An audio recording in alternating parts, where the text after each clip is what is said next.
கர்த்தர் நல்லவர், அவர் கிருபை என்றும் உள்ளது.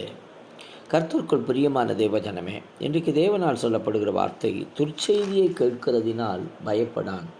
அவன் இருதயம் கர்த்தரை நம்பி திடனாயிருக்கும். அவன் இருதயம் உறுதியாயிருக்கும். அவன் தன் சத்துருக்களின் சரி கட்டுதலை காணுமட்டும் பயப்படாதிருப்பான். ஆம் பிரியமானவர்களே, இன்றைக்கு வார்த்தைகளை கேட்கும் பொழுது, ஏளனமாய் நம்மை ஒருவர் பேசும்போது நாம் உடனே பயந்து விடுகிறோமா? அப்படி இருக்கிறீர்களா? அப்படி பயப்படுகிறவர்களா நீங்கள்? இல்லை, பயப்படாதீர்கள். ஏனென்றால் உங்களுடைய இருதயம் கர்த்தரை சார்ந்து அது திடனுள்ளதாக இருக்குமேயானால், கர்த்தரிடத்தில் உறுதியாக இருப்பீர்களானால் நிச்சயமாக பயப்பட வேண்டிய அவசியமில்லை.